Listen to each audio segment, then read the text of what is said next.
माजलगाव धरणाची महत्त्वाची आकडेवारी जी आहे ती समोर आलेली आहे. सायंकाळच्या माहितीनुसार माजलगाव धरणामध्ये खूप मोठा असा बदल झालेला आहे.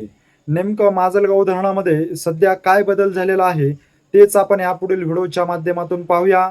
तर नमस्कार मंडळी, माजलगाव धरणामध्ये येणाऱ्या पाण्याच्या आवकमध्ये खूप मोठा बदल झालेला आहे.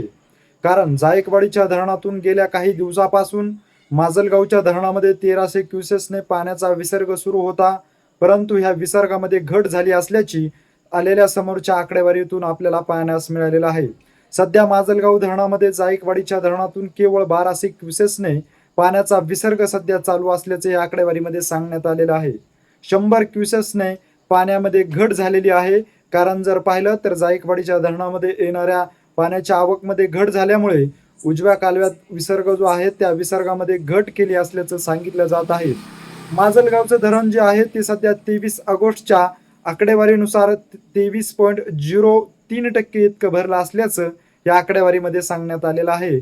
तर दलघमीमध्ये पाहायचं झालं तर 71.70 दलघमी इतका पाणीसाठा जो आहे तो माजलगावच्या धरणामध्ये सध्या या झाला असल्याचं या आकडेवारीमध्ये सांगण्यात आलेलं आहे. माजलगाव धरणामध्ये जायकवाडीच्या धरणातून 1300 क्युसेसनी होत असलेल्या पाण्याच्या आवकमध्ये घट झाल्यामुळे आता माजलगाव धरणाच्या पाण्याच्या टक्केवारीमध्ये वाढ होताना विलंब होणार असल्याचं या आवकनुसार आपल्याला तरी सध्या पाहण्यास मिळत आहे.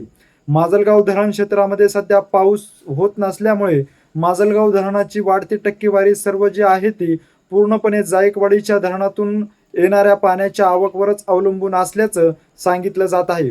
माजलगाव धरणाविषयीची अशीच माहिती तुम्हाला वेळोवेळी जाणून घ्यायची असेल, तुम्ही अजूनही आमच्या पेजला फॉलो केलं नसेल किंवा आमच्या चॅनलला जर सबस्क्राईब केलं नसेल तर नक्की सबस्क्राईब करा. व्हिडिओ जर आवडला असेल तर जास्तीत जास्त शेअर करा. धन्यवाद.